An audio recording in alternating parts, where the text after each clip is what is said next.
The last two visitors to the bunker. Two more interesting visitors had meanwhile arrived in the madhouse of the Führer's bunker.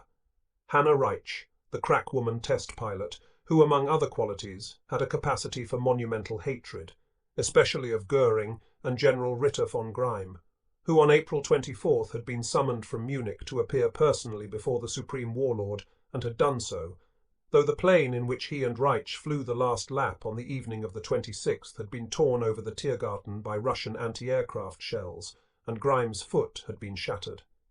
Hitler came into the surgery where a physician was dressing the general's wound. Hitler: "Do you know why I have called you?" Grime: "Nein, mein Führer." Hitler: "Because Hermann Göring has betrayed and deserted both me and his fatherland. Behind my back he has established contact with the enemy. His action was a mark of cowardice. Against my orders he has gone to save himself at Berchtesgaden. From there he sent me a disrespectful telegram. It was at this point," says Hannah Reich, who was present, "the Führer's face began to twitch and his breath came in explosive puffs." Hitler: "An ultimatum, a crass ultimatum. Now nothing remains. Nothing is spared me. No allegiances are kept, no honor lived up to, no disappointments that I have not had, no betrayals that I have not experienced, and now this above all else. Nothing remains.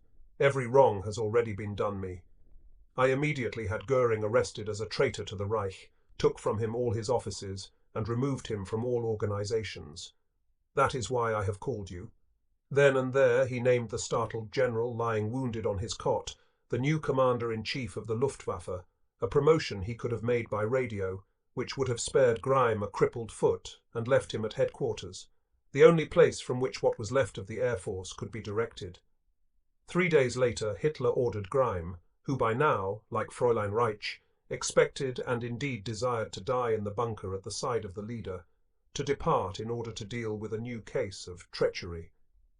For treason, as we have seen, was not confined among the leaders of the Third Reich to Hermann Göring. During those 3 days, Hannah Reich had ample opportunity to observe the lunatic life in the underground madhouse. Indeed, she participated in it. Since she was as emotionally unstable as her distinguished host, the account she has left of it is lurid and melodramatic, and yet it is probably largely true and even fairly accurate, for it has been checked against other eyewitness reports, and is thus of importance for the closing chapter of this history. Late on the night of her arrival with General von Greim, it was April 26th. Russian shells began falling on the Chancellery, and the thud of the explosions and the sound of crashing walls above increased the tension in the bunker. Hitler took the aviatrix aside. "My Führer, why do you stay?" she said. "Why do you deprive Germany of your life? The Führer must live so that Germany can live. The people demand it." "No, Hannah," she says, the Führer replied. "If I die, it is for the honor of our country. It is because as a soldier I must obey my own command that I would defend Berlin to the last." "My dear girl," he continued, "I did not intend it so. I believed firmly that Berlin would be saved on the banks of the Oder. When our best efforts failed, I was the most horror-struck of all. Then, when the encirclement of the city began, I believed that by staying all the troops of the land would take example from my act and come to the rescue of the city. But, my Hannah, I still have hope. The army of General Wenck is moving up from the south. He must and will drive the Russians back long enough to save our people. Then we will fall back to hold again." That was one mood of Hitler that evening. He still had hope in General Wenck's relieving Berlin. But a few moments later, as the Russian bombardment of the Chancellery reached great intensity, he was in despair again. He handed Reich a vial of poison for herself and one for Grime. "Hannah," he said, "you belong to those who will die with me. I do not wish that one of us falls to the Russians alive, nor do I wish our bodies to be found by them. Eva and I will have our bodies burned. You will devise your own method." Hannah took the vial of poison to Grime, and they decided that, should the end really come, they would swallow the poison, and then, to make sure, pull a pin from a heavy grenade and hold it tightly to their bodies. A day and a half later, on the 28th, Hitler's hopes seemed to have risen again, or at least his delusions. He radioed Keitel, "I expect the relief of Berlin. What is Heinrich's army doing? Where is Wenck? What is happening to the 9th Army? When will Wenck and 9th Army join?" Reich describes the supreme warlord that day, striding about the shelter, waving a road map that was fast disintegrating from the sweat of his hands, and planning Wenck's campaign with anyone who happened to be listening. But Wenck's campaign, like the Steiner attack of a week before, existed only in the Führer's imagination. Wenck's army had already been liquidated, as had the Ninth Army. Heinrich's army to the north of Berlin was beating a hasty retreat westward so that it might be captured by the Western Allies instead of by the Russians. All through April 28th, the desperate men in the bunker waited for news of the counterattacks of these three armies, especially that of Wenck. Russian spearheads were now but a few blocks from the Chancellery and advancing slowly toward it up several streets from the east and north and through the nearby Tiergarten from the west. When no news of the relieving forces came, Hitler, prompted by Bormann, began to expect new treacheries. At 8 p.m., Bormann got out a radiogram to Dönitz. Instead of urging the troops forward to our rescue, the men in authority are silent. Treachery seems to have replaced loyalty. We remain here. The Chancellery is already in ruins. Later that night, Bormann sent another message to Dönitz. Schörner, Wenck and others must prove their loyalty to the Führer by coming to the Führer's aid as soon as possible. Bormann was now speaking for himself. Hitler had made up his mind to die in a day or two, but Bormann wanted to live. He might not succeed the Führer, but he wanted to continue to pull the strings behind the scenes for whoever did. Finally, that night, Admiral Voss got out a message to Dönitz, saying that all radio connection with the army had broken down, and urgently requesting the Navy to send over the naval wavelength some news of what was happening in the outside world. Very shortly, some news came, not from the Navy, but from the listening post in the propaganda ministry, and it was shattering for Adolf Hitler. Besides Bormann, there was another Nazi official in the bunker who wanted to live. This was Hermann Fegelein, Himmler's representative at court, and typical of the type of German who rose to prominence under Hitler's rule. A former groom and then a jockey and quite illiterate, he was a protégé of the notorious Christian Weber, one of Hitler's oldest party cronies and himself a horse fancier, who by fraudulence had amassed a fortune and a great racing stable after 1933. Fegelein, with Weber's help, had climbed quite high in the Third Reich. He was a general in the Waffen-SS, and in 1944, shortly after being appointed Himmler's liaison officer at Führer headquarters, he had further advanced his position at court by marrying Eva Braun's sister, Gretel. All the surviving SS chiefs agree that in alliance with Bormann, Fegelein lost no time in betraying his own SS chief Himmler to Hitler. But disreputable, illiterate and ignorant though he was, Fegelein seems to have been possessed of a simon-pure instinct for survival. He knew a sinking ship when he saw one. On April 26th, he quietly left the bunker. By the next afternoon, Hitler had noticed his disappearance. The Führer's easily aroused suspicions were kindled, and he sent out an armed SS search party to try to find the man. He was found in civilian clothes, resting in his home in the Charlottenburg district, which the Russians were about to overrun. Brought back to the Chancellery, he was stripped of his SS rank of Obergruppenführer and placed under arrest. Fegelein's attempt at desertion made Hitler immediately suspicious of Himmler. What was the SS chief up to, now that he had deliberately absented himself from Berlin? There had been no news since his liaison officer Fegelein had quit his post. It now came. April 28th, as we have seen, had been a trying day in the bunker. The Russians were getting close. The expected news of Wenck's counterattack, or of any counterattack, had not come through. Desperately, the besieged had asked, through the Navy's radio, for news of developments outside the encircled city. The radio listening post of the propaganda ministry had picked up from a broadcast of the BBC in London one piece of news of what was happening outside Berlin.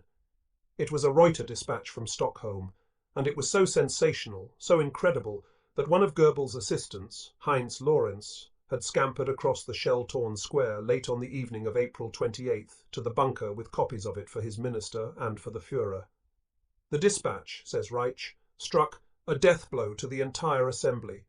Men and women alike screamed with rage, fear and desperation, all mixed into one emotional spasm. Hitler's spasm was the worst. He raged, says the aviatrix, like a madman. Heinrich Himmler, der treue Heinrich, had also deserted the sinking ship of state. The Reuter dispatch told of his secret negotiations with Count Bernadotte and his offer to surrender the German armies in the West to Eisenhower. To Hitler, who had never doubted Himmler's absolute loyalty, this was the heaviest blow of all. His colour, says Reich, rose to a heated red, and his face was virtually unrecognizable. After the lengthy outburst, Hitler sank into a stupor, and for a time the entire bunker was silent. Goering at least had asked the leader's permission to take over, but the Treuer SS chief and Reichsführer had not bothered to ask. He had treasonably contacted the enemy without saying a word. This, Hitler told his followers when he had somewhat recovered, was the worst act of treachery he had ever known. This blow, coupled with the news received a few minutes later that the Russians were nearing the Potsdamer Platz, but a block away, and would probably storm the Chancellery on the morning of April 30th, 30 hours hence, was the signal for the end. It forced Hitler to make immediately the last decisions of his life. By dawn he had married Eva Braun, drawn up his last will and testament, dispatched Greim and Hannah Reich to rally the Luftwaffe for an all-out bombing of the Russian forces approaching the Chancellery, and ordered them also to arrest Himmler as a traitor. "A traitor must never succeed me as Führer," Hannah says he told them. "You must get out to ensure that he will not." Hitler could not wait to begin his revenge against Himmler. He had the SS chief's liaison man, Fegelein, in his hands. The former jockey and present SS general was now brought out of the guardhouse, closely questioned as to Himmler's betrayal, accused of having been an accomplice in it, and on the Führer's orders taken up to the Chancellery garden and shot. The fact that Fegelein was married to Eva Braun's sister did not help him. Eva made no effort to save her brother-in-law's life. "Poor, poor Adolf," she whimpered to Hannah Reich, deserted by everyone, betrayed by all. Better that 10,000 others die than that he be lost to Germany. He was lost to Germany, but in those final hours he was won by Eva Braun. Sometime between 1 a.m. and 3 a.m. on April 29th, as a crowning award for her loyalty to the end, he accorded his mistress's wish and formally married her. He had always said that marriage would interfere with his complete dedication to leading first his party to power, and then his nation to the heights. Now that there was no more leading to do and his life was at an end, he could safely enter into a marriage which could last only a few hours. Goebbels rounded up a municipal councillor, one Walter Wagner, who was fighting in a unit of the Volkssturm not many blocks away, and this surprised official performed the ceremony in the small conference room of the bunker. The marriage document survives and gives part of the picture of what one of the Führer's secretaries described as the death marriage. Hitler asked that, in view of war developments, the publication of the banns be done orally and all other delays be avoided. The bride and groom-to-be swore they were of complete Aryan descent and had no hereditary disease to exclude their marriage. On the eve of death, the dictator insisted on sticking to form. Only in the spaces given to the name of his father, born Schicklgruber, and his mother and the date of their marriage did Hitler leave a blank. His bride started to sign her name Eva Braun, but stopped, crossed out the B and wrote Eva Hitler, born Braun. Goebbels and Bormann signed as witnesses. After the brief ceremony, there was a macabre wedding breakfast in the Führer's private apartment. Champagne was brought out, and even Fräulein Manziali, Hitler's vegetarian cook, was invited, along with his secretaries, the remaining generals, Krebs and Bergdorf, Bormann and Dr. and Frau Goebbels, to share in the wedding celebration. For a time the talk gravitated to the good old times and the party comrades of better days. Hitler spoke fondly of the occasion on which he had been best man at the Goebbels' wedding. As was his custom, even to the very last, the bridegroom talked on and on, reviewing the high points in his dramatic life. Now it was ended, he said, and so was National Socialism. It would be a release for him to die, since he had been betrayed by his oldest friends and supporters. The wedding party was plunged into gloom, and some of the guests stole away in tears. Hitler finally slipped away himself. In an adjoining room he summoned one of his secretaries, Frau Gertrude Junger, and began to dictate his last will and testament. Hitler's last will and testament. These two documents survive, as Hitler meant them to, and like others of his papers, they are significant to this narrative. They confirm that the man who had ruled over Germany with an iron hand for more than 12 years, and over most of Europe for 4, had learned nothing from his experience. Not even his reverses and shattering final failure had taught him anything. Indeed, in the last hours of his life, he reverted to the young man he had been in the gutter days in Vienna and in the early rowdy beer hall period in Munich, cursing the Jews for all the ills of the world, spinning his half-baked theories about the universe, and whining that fate once more had cheated Germany of victory and conquest. In this valedictory to the German nation and to the world, which was also meant to be a last, conclusive appeal to history, Adolf Hitler dredged up all the empty claptrap of Mein Kampf and added his final falsehoods. It was a fitting epitaph of a power-drunk tyrant whom absolute power had corrupted absolutely and destroyed. The political testament, as he called it, was divided into two parts, the first consisting of his appeal to posterity, the second of his specific directions for the future. More than 30 years have passed since I made my modest contribution as a volunteer in the First World War, which was forced upon the Reich. In these 3 decades, love and loyalty to my people alone have guided me in all my thoughts, actions, and life. They gave me power to make the most difficult decisions which have ever confronted mortal man. It is untrue that I or anybody else in Germany wanted war in 1939. It was wanted and provoked exclusively by those international statesmen who either were of Jewish origin or worked for Jewish interests. I have made too many offers for the limitation and control of armaments, which posterity will not for all time be able to disregard, for responsibility for the outbreak of this war to be placed on me. Further, I have never wished that after the appalling First World War there should be a second one against either England or America. Centuries will go by, but from the ruins of our towns and monuments the hatred of those ultimately responsible will always grow anew. They are the people whom we have to thank for all this, international Jewry and its helpers. Hitler then repeated the lie that 3 days before the attack on Poland, he had proposed to the British government a reasonable solution of the Polish-German problem. It was rejected only because the ruling clique in England wanted war, partly for commercial reasons, partly because it was influenced by propaganda put out by the international Jewry. Next, he placed sole responsibility, not only for the millions of deaths suffered on the battlefields and in the bombed cities, but for his own massacre of the Jews on the Jews. Then he turned to the reasons for his decision to remain in Berlin to the last. After 6 years of war, which in spite of all setbacks will one day go down in history as the most glorious and heroic manifestation of the struggle for existence of a nation, I cannot forsake the city that is the capital of this state.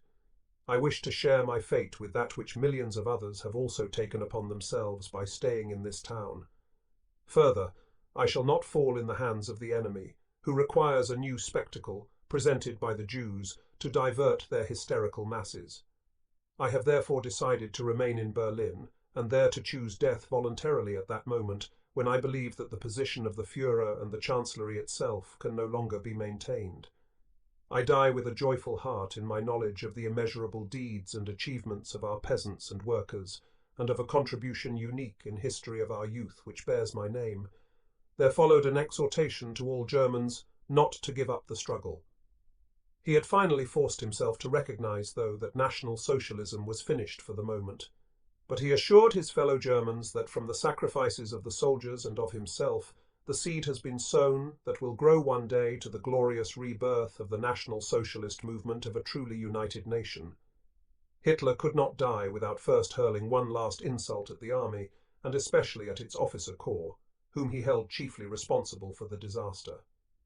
Though he confessed that Nazism was dead, at least for the moment, he nevertheless adjured the commanders of the 3 armed services to strengthen with every possible means the spirit of resistance of our soldiers in the National Socialist belief, with special emphasis on the fact that I myself, as the founder and creator of this movement, prefer death to cowardly resignation, or even to capitulation. Then the jibe at the army officer cast, "May it be in the future a point of honour with the German army officers, as it already is in our navy, that the surrender of a district or town is out of the question, and that above everything else, the commanders must set a shining example of faithful devotion to duty unto death." It was Hitler's insistence that a district or town must be held unto death, as at Stalingrad, which had helped bring about military disaster. But in this, as in other things, he had learned nothing. The second part of the political testament dealt with the question of succession. Though the Third Reich was going up in flames and explosions, Hitler could not bear to die without naming his successor and dictating the exact composition of the government which that successor must appoint. First, he had to eliminate his would-be successors. Before my death, I expel former Reich Marshal Hermann Göring from the party and withdraw from him all the rights that were conferred on him by the decree of June 20th, 1941. In his place, I appoint Admiral Dönitz as President of the Reich and Supreme Commander of the Armed Forces. Before my death, I expel the former Reichsführer of the SS and the Minister of Interior Heinrich Himmler from the party and from all his state offices. The leaders of the army, the Air Force and the SS, he believed, had betrayed him, had cheated him of victory. So his only possible choice of successor had to be the leader of the Navy, which had been too small to play a major role in Hitler's war of conquest. This was a final jibe at the army, which had done most of the fighting and lost most of the men killed in the war. There was also a last parting denunciation of the two men who had been, with Goebbels, his most intimate collaborators since the early days of the party. Apart altogether from their disloyalty to me, Göring and Himmler have brought irreparable shame on the whole nation by secretly negotiating with the enemy without my knowledge and against my will, and also by illegally attempting to seize control of the state. Having expelled the traitors and named his successor, Hitler then proceeded to tell Dönitz whom he must have in his new government. They were all honourable men, he said, who will fulfil the task of continuing the war with all means. Goebbels was to be the Chancellor and Bormann the party minister, a new post. Seyss-Inquart, the Austrian Quisling and most recently the butcher governor of Holland, was to be foreign minister. Speer, like Ribbentrop, was dropped, but Count Schwerin von Krosigk, who had been Minister of Finance continuously since his appointment by Papen in 1932, was to retain that post. This man was a fool, but it must be admitted that he had a genius for survival. Hitler not only named his successor's government, he imparted one last typical directive to it. Above all, I enjoin the government and the people to uphold the racial laws to the limit and to resist mercilessly the poisoner of all nations, international Jewry. With that, the supreme German warlord was finished. The time was now 4 a.m. on Sunday, April 29th. Hitler called in Goebbels, Bormann and Generals Krebs and Bergdorf to witness his signing of the document and to affix their own signatures. He then quickly dictated his personal will. In this, the man of destiny reverted to his lower middle-class origins in Austria, explaining why he had married and why he and his bride were killing themselves, and disposing of his property, which he hoped would be enough to support his surviving relatives in a modest way. At least Hitler had not used his power to amass a vast private fortune, as had Göring. Although during the years of struggle I believed that I could not undertake the responsibility of marriage, now, before the end of my life, I have decided to take as my wife the woman who, after many years of true friendship, came to this city, already almost besieged, of her own free will in order to share my fate. She will go to her death with me at her own wish as my wife. This will compensate us both for what we lost through my work in the service of my people. My possessions, insofar as they are worth anything, belong to the party, or if this no longer exists, to the state. If the state too is destroyed, there is no need for any further instructions on my part. The paintings in the collections bought by me during the years were never assembled for private purposes, but solely for the establishment of a picture gallery in my hometown of Linz on the Danube. Bormann, as executor, was asked to hand over to my relatives everything that is of value as a personal memento, or is necessary for maintaining a petty bourgeois kleinen bürgerlichen standard of living. My wife and I choose to die in order to escape the shame of overthrow or capitulation. It is our wish that our bodies be burned immediately in the place where I have performed the greater part of my daily work during the 12 years of service to my people. Exhausted by the dictation of his farewell messages, Hitler went to bed as dawn was breaking over Berlin on this last Sabbath of his life. A pall of smoke hung over the city. Buildings crashed in flames as the Russians fired their artillery at point-blank range. They were now not far from the Wilhelmstrasse and the Chancellery. While Hitler slept, Goebbels and Bormann made haste. In his political testament, which they had signed as witnesses, The Führer had specifically ordered them to leave the capital and join the new government. Bormann was more than willing to obey. For all his devotion to the leader, he did not intend to share his death if he could avoid it. The only thing in life he wanted was power behind the scenes, and Dönitz might still offer him this. That is, if Göring, on learning of the Führer's death, did not try to usurp the throne.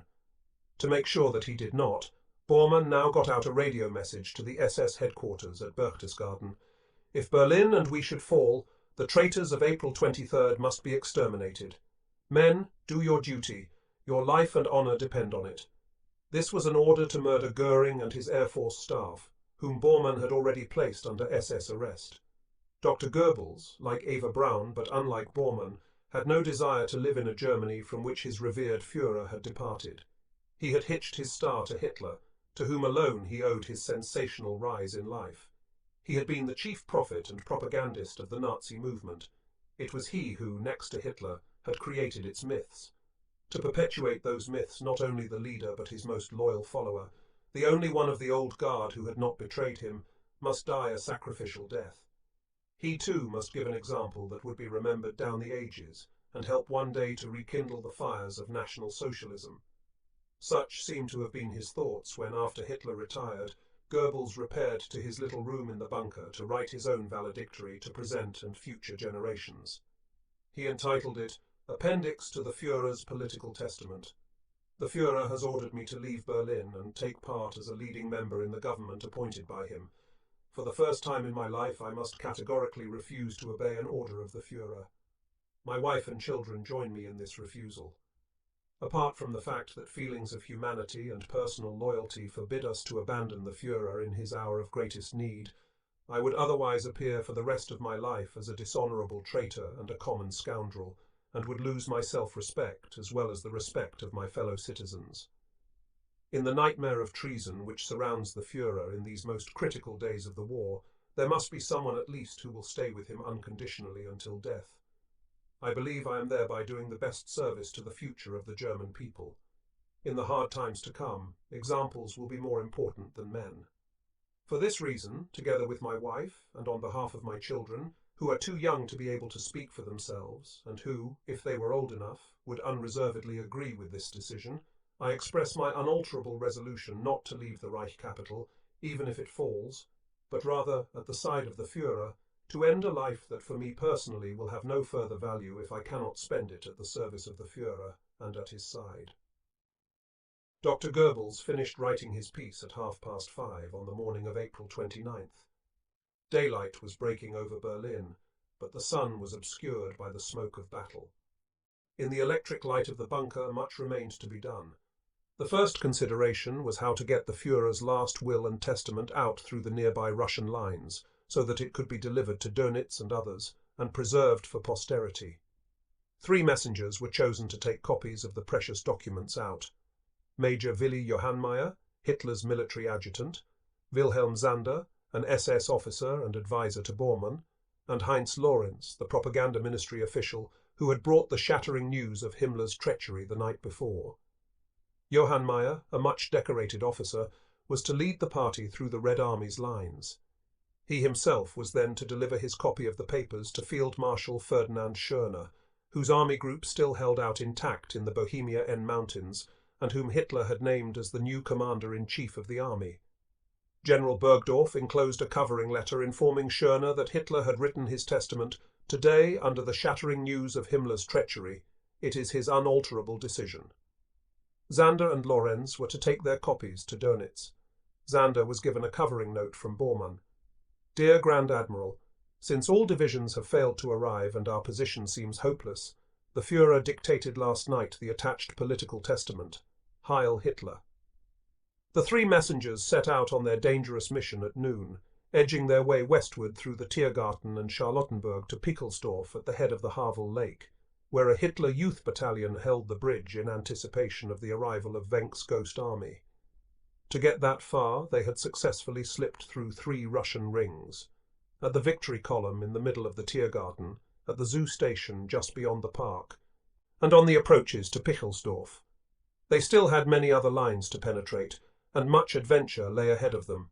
and though they eventually got through, it was much too late for their messages to be of any use to Dönitz and Schörner, who never saw them. The three messengers were not the only persons to depart from the bunker that day.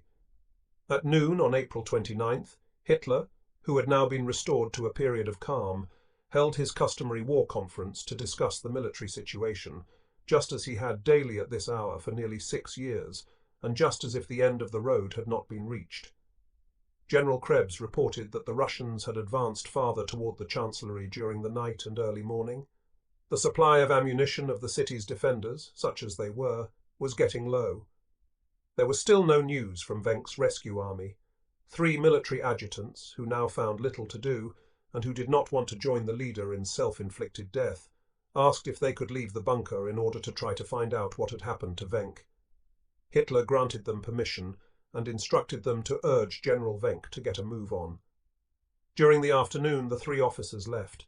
They were soon joined by a 4th, Colonel Nikolaus von Below, Hitler's Luftwaffe adjutant, who had been a junior member of the inner circle since the beginning of the war. Below, too, did not believe in suicide, and felt that there was no longer any useful employment in the Chancellery shelter.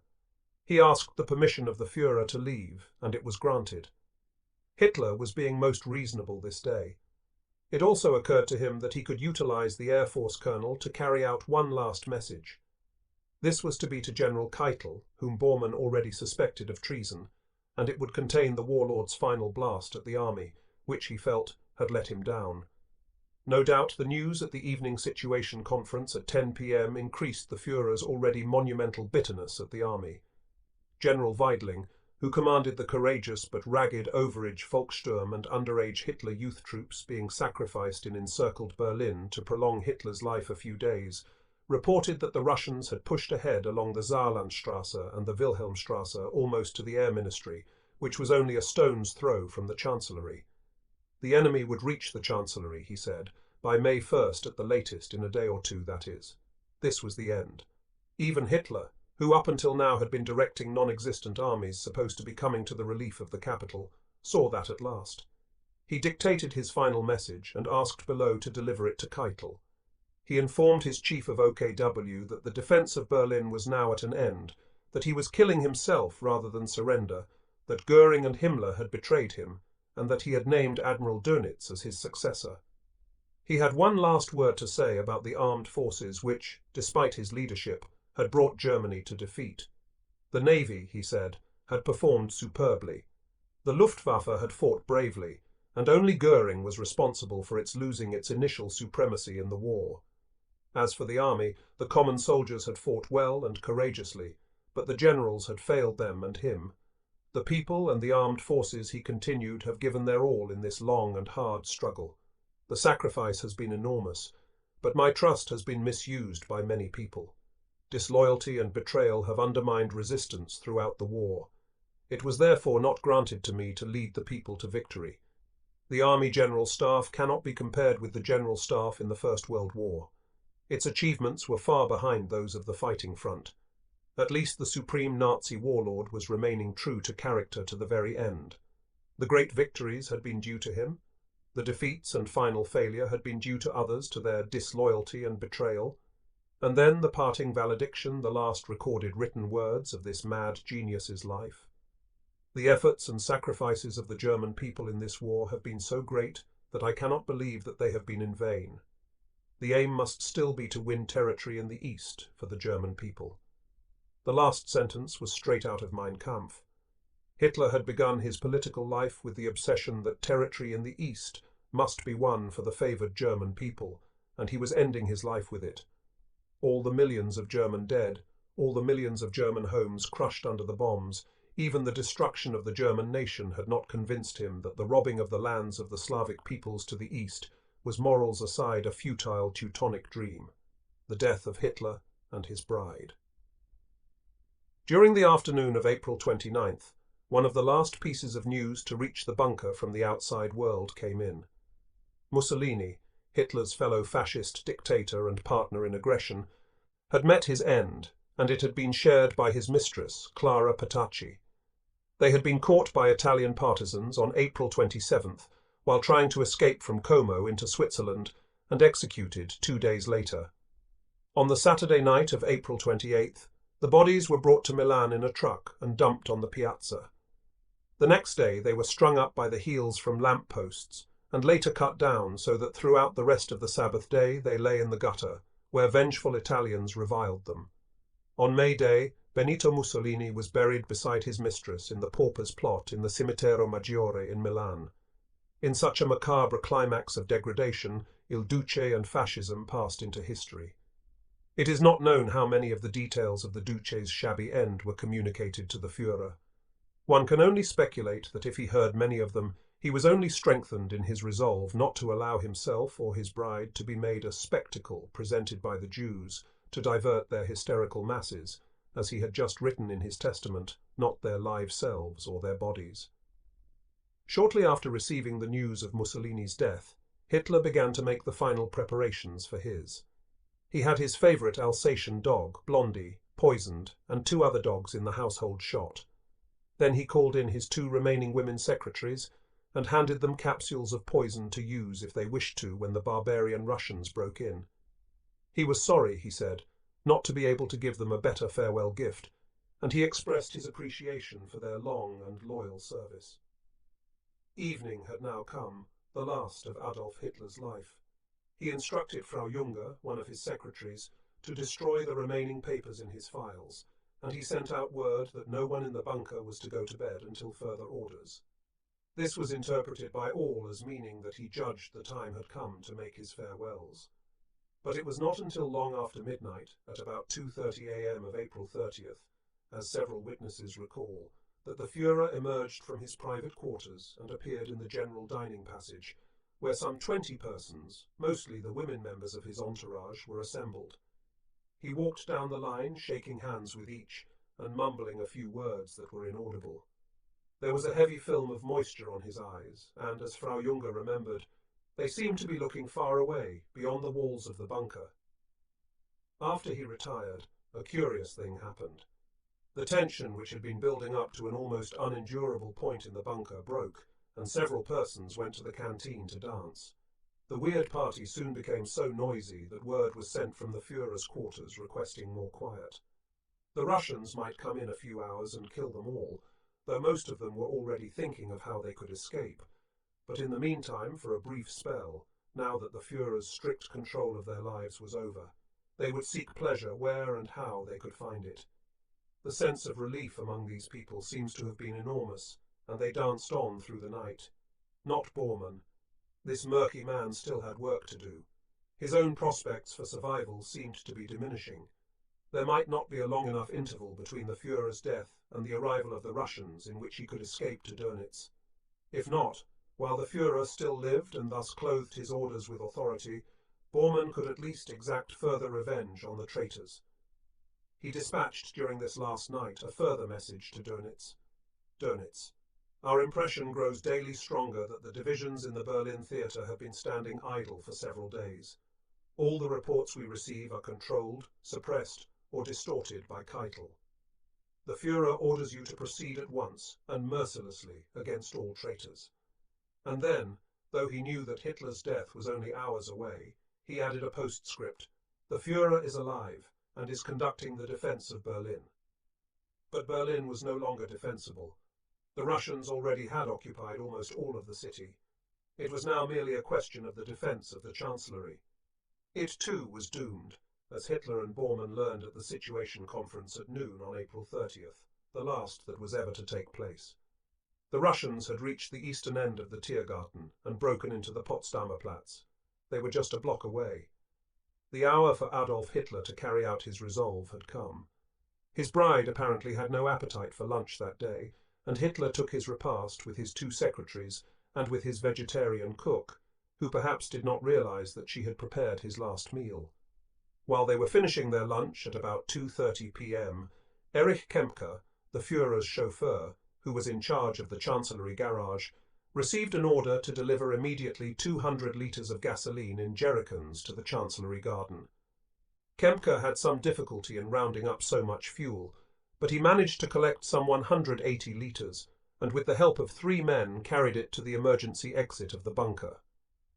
While the oil to provide the fire for the Viking funeral was being collected, Hitler, having done with his last meal, fetched Eva Braun for another and final farewell to his most intimate collaborators, Dr. Goebbels, Generals Krebs and Bergdorf, the secretaries and Fräulein Manziali, the cook. Frau Goebbels did not appear.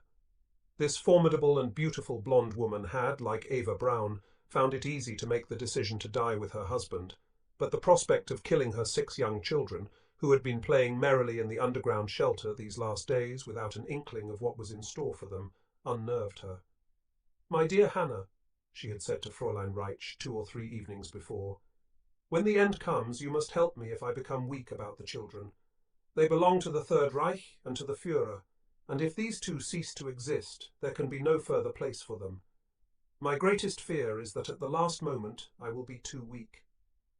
Alone in her little room, she was now striving to overcome her greatest fear.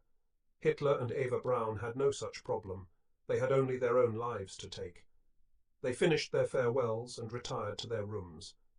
Outside in the passageway, Dr. Goebbels, Bormann, and a few others waited. In a few moments a revolver shot was heard. They waited for a second one, but there was only silence. After a decent interval, they quietly entered the Führer's quarters. They found the body of Adolf Hitler sprawled on the sofa, dripping blood. He had shot himself in the mouth. At his side lay Eva Braun. 2 revolvers had tumbled to the floor, but the bride had not used hers. She had swallowed poison. It was 3:30 p.m. on Monday, April 30th, 1945, 10 days after Adolf Hitler's 56th birthday, and 12 years and 3 months to a day since he had become Chancellor of Germany and had instituted the Third Reich. It would survive him but a week. The Viking funeral followed. There were no words spoken.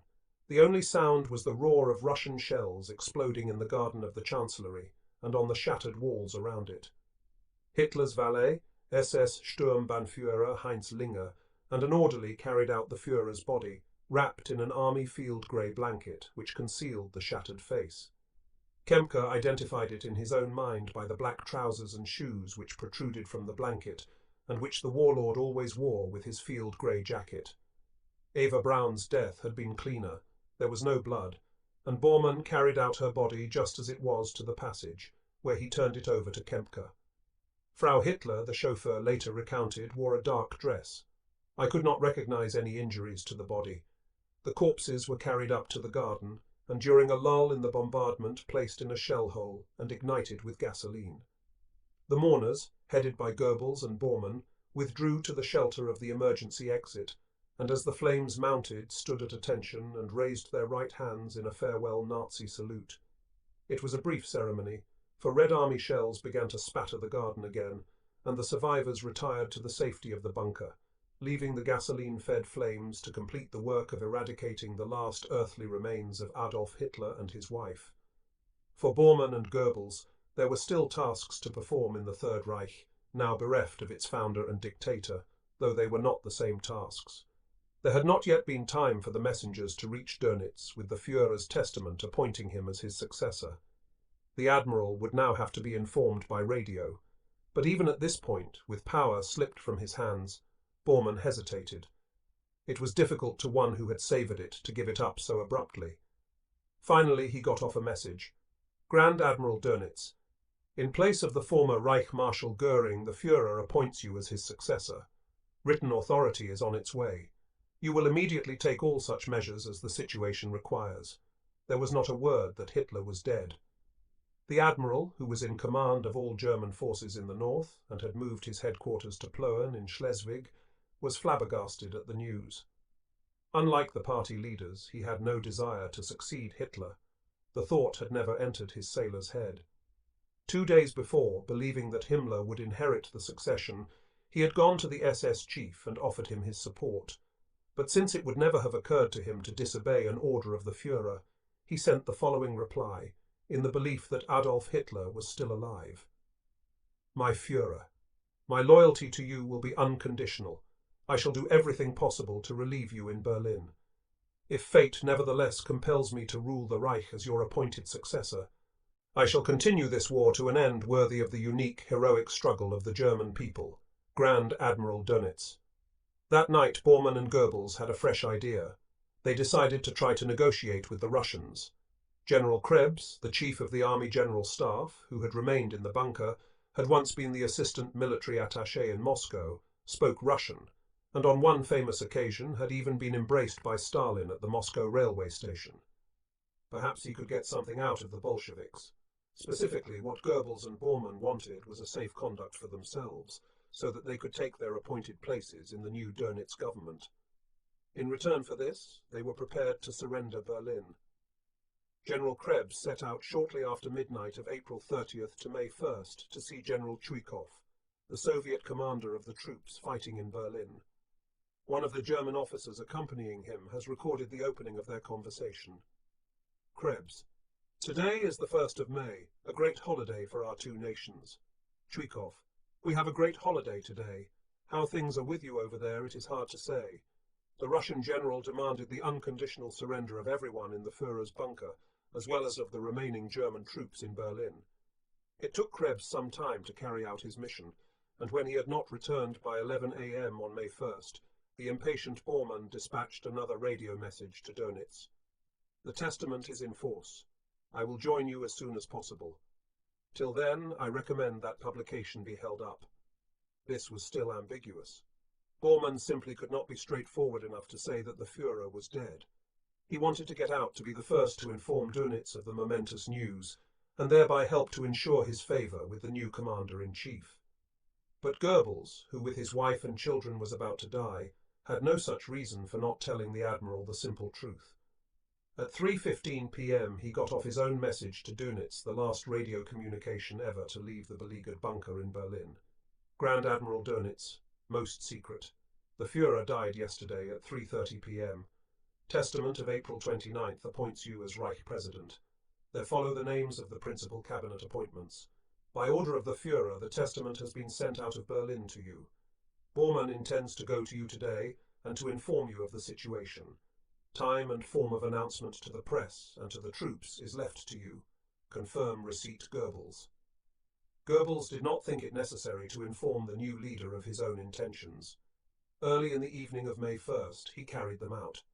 The first act was to poison the 6 children. Their playing was halted, and they were given lethal injections, apparently by the same physician who the day before had poisoned the Führer's dogs. Then Goebbels called his adjutant, SS Hauptsturmführer Günther Schwegemann, and instructed him to fetch some gasoline. "Schwegemann," he told him, "this is the worst treachery of all. The generals have betrayed the Führer. Everything is lost. I shall die, together with my wife and family." He did not mention, even to his adjutant, that he had just had his children murdered. "You will burn our bodies. Can you do that?" Schwegemann assured him he could, and sent 2 orderlies to procure the gasoline.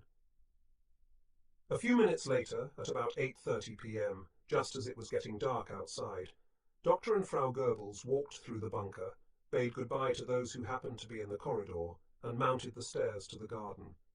There, at their request, an SS orderly dispatched them with 2 shots in the back of the head. 4 cans of gasoline were poured over their bodies and set on fire, but the cremation was not well done. The survivors in the bunker were anxious to join the mass escape which was just getting underway, and there was no time to waste on burning those already dead. The Russians found the charred bodies of the propaganda minister and his wife the next day, and immediately identified them. By 9 o'clock on the evening of May 1st, the Führer bunker had been set on fire, and some 500 or 600 survivors of the Führer's entourage, mostly SS men, were milling about in the shelter of the new chancellery like chickens with their heads off, as one of them, the Führer's tailor, later recalled preparatory to the great breakout.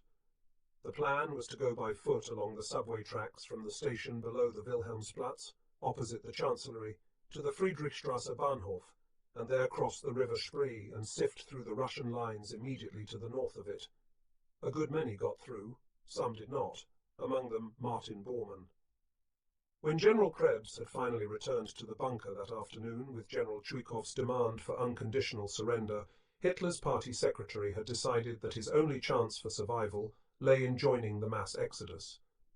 His group attempted to follow a German tank, but according to Kempka, who was with him, it received a direct hit from a Russian shell, and Bormann was almost certainly killed. Arthur Axmann, the Hitler youth leader, who had deserted his battalion of boys at the Pickelsdorf bridge to save his neck, was also present and later deposed that he had seen Bormann's body lying under the bridge where the Invalidenstrasse crosses the railroad tracks. There was moonlight on his face, and Axmann could see no sign of wounds.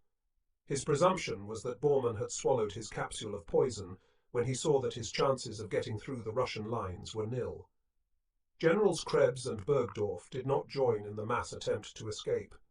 It is believed that they shot themselves in the cellar of the new Chancellery, the end of the Third Reich. The Third Reich survived the death of its founder by 7 days. A little after 10 o'clock on the evening of the 1st of May, while the bodies of Dr. and Frau Goebbels were burning in the Chancellery garden and the inhabitants of the bunker were herding together for their escape through a subway tunnel in Berlin, the Hamburg radio interrupted the playing of a recording of Bruckner's solemn Seventh Symphony. There was a roll of military drums, and then an announcer spoke. Our Führer, Adolf Hitler, fighting to the last breath against Bolshevism, fell for Germany this afternoon in his operational headquarters in the Reich Chancellery. On April 30th, the Führer appointed Grand Admiral Dönitz his successor. The Grand Admiral and successor of the Führer now speaks to the German people.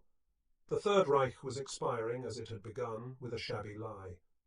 Aside from the fact that Hitler had not died that afternoon but the previous one, which was not important, he had not fallen fighting to the last breath. But the broadcasting of this falsehood was necessary if the inheritors of his mantle were to perpetuate a legend, and also if they were to hold control of the troops who were still offering resistance, and who would surely have felt betrayed if they had known the truth. Dönitz himself repeated the lie when he went on the air at 10:20 p.m. and spoke of the hero's death of the Führer. Actually, at that moment, he did not know how Hitler had met his end. Goebbels had radioed only that he had died on the previous afternoon. But this did not inhibit the Admiral either on this point or on others, for he did his best to muddy the confused minds of the German people in the hour of their disaster. It is my first task, he said, to save Germany from destruction by the advancing Bolshevik enemy. For this aim alone, the military struggle continues. As far and as long as the achievement of this aim is impeded by the British and Americans, we shall be forced to carry on our defensive fight against them as well. Under such conditions, however, the Anglo-Americans will continue the war not for their own peoples, but solely for the spreading of Bolshevism in Europe. After this silly distortion, the Admiral, who is not recorded as having protested Hitler's decision to make the Bolshevik nation Germany's ally in 1939, so that a war could be fought against England and later America, assured the German people in concluding his broadcast that God will not forsake us after so much suffering and sacrifice. These were empty words. Dönitz knew that German resistance was at an end. On April 29th, the day before Hitler took his life, the German armies in Italy had surrender-ed unconditionally, an event whose news, because of the breakdown in communications, was spared the Führer, which must have made his last hours more bearable than they otherwise would have been. On May 4th, the German High Command surrendered to Montgomery all German forces in northwest Germany, Denmark and Holland. The next day, Kesselring's Army Group G, comprising the German 1st and 19th Armies north of the Alps, capitulated. On that day, May 5th, Admiral Hans von Friedeberg, the new commander-in-chief of the German Navy, arrived at General Eisenhower's headquarters at Reims to negotiate a surrender. The German aim, as the last papers of OKW make clear, was to stall for a few days in order to have time to move as many German troops and refugees as possible from the path of the Russians, so that they could surrender to the Western Allies. General Jodl arrived at Reims the next day to help his Navy colleague draw out the proceedings, but it was in vain. Eisenhower saw through the game. I told General Smith, he later recounted, to inform Jodl that unless they instantly ceased all pretense and delay, I would close the entire Allied front and would, by force, prevent any more German refugees from entering our lines. I would brook no further delay. At 1:30 a.m. on May 7th, Dönitz, after being informed by Jodl of Eisenhower's demands, radioed the German general from his new headquarters at Flensburg on the Danish frontier full powers to sign the document of unconditional surrender. The game was up. In a little red schoolhouse at Reims, where Eisenhower had made his headquarters, Germany surrendered unconditionally at 2:41 on the morning of May 7, 1945. The capitulation was signed for the Allies by General Walter Bedell Smith, with General Ivan Suslaparov affixing his signature as witness for Russia and General François Sévez for France. Admiral Friedeberg and General Jodl signed for Germany. Jodl asked permission to say a word, and it was granted. With this signature, the German people and the German armed forces are, for better or worse, delivered into the hands of the victors. In this hour, I can only express the hope that the victor will treat them with generosity. There was no response from the Allied side, but perhaps Jodl recalled another occasion when the roles were reversed just 5 years before. Then a French general, in signing France's unconditional surrender at Compiègne, had made a similar plea in vain, as it turned out. The guns in Europe ceased firing, and the bombs ceased dropping at midnight on May 8th to 9th, 1945, and a strange but welcome silence settled over the continent for the first time since September 1st, 1939. In the intervening 5 years, 8 months and 7 days, millions of men and women had been slaughtered on 100 battlefields and in 1,000 bombed towns, and millions more done to death in the Nazi gas chambers, or on the edge of the SS Einsatzgruppen pits in Russia and Poland, as the result of Adolf Hitler's lust for German conquest. A greater part of most of Europe's ancient cities lay in ruins, and from their rubble, as the weather warmed, there was the stench of the countless unburied dead. No more would the streets of Germany echo to the jackboot of the goose-stepping stormtroopers, or the lusty yells of the brown-shirted masses, or the shouts of the Führer blaring from the loudspeakers. After 12 years, 4 months and 8 days, an age of darkness to all but a multitude of Germans, and now ending in a bleak night for them too, the 1,000-year Reich had come to an end. It had raised, as we have seen, this great nation, and this resourceful but so easily misled people to heights of power and conquest they had never before experienced, and now it had dissolved with a suddenness and a completeness that had few, if any, parallels in history. In 1918, after the last defeat, the Kaiser had fled, the monarchy had tumbled, but the other traditional institutions supporting the state had remained. A government chosen by the people had continued to function, as did the nucleus of a German army and a general staff. But in the spring of 1945, the Third Reich simply ceased to exist. There was no longer any German authority on any level. The millions of soldiers, airmen, and sailors were prisoners of war in their own land. The millions of civilians were governed, down to the villages, by the conquering enemy troops, on whom they depended not only for law and order, but throughout that summer and bitter winter of 1945 for food and fuel to keep them alive. Such was the state to which the follies of Adolf Hitler and their own folly in following him so blindly and with so much enthusiasm had brought them, though I found little bitterness toward him when I returned to Germany that fall. The people were there, and the land the first dazed and bleeding and hungry, and when winter came, shivering in their rags in the hovels which the bombings had made of their homes. The second, a vast wasteland of rubble. The German people had not been destroyed, as Hitler, who had tried to destroy so many other peoples, and in the end, when the war was lost, themselves had wished. But the Third Reich had passed into history,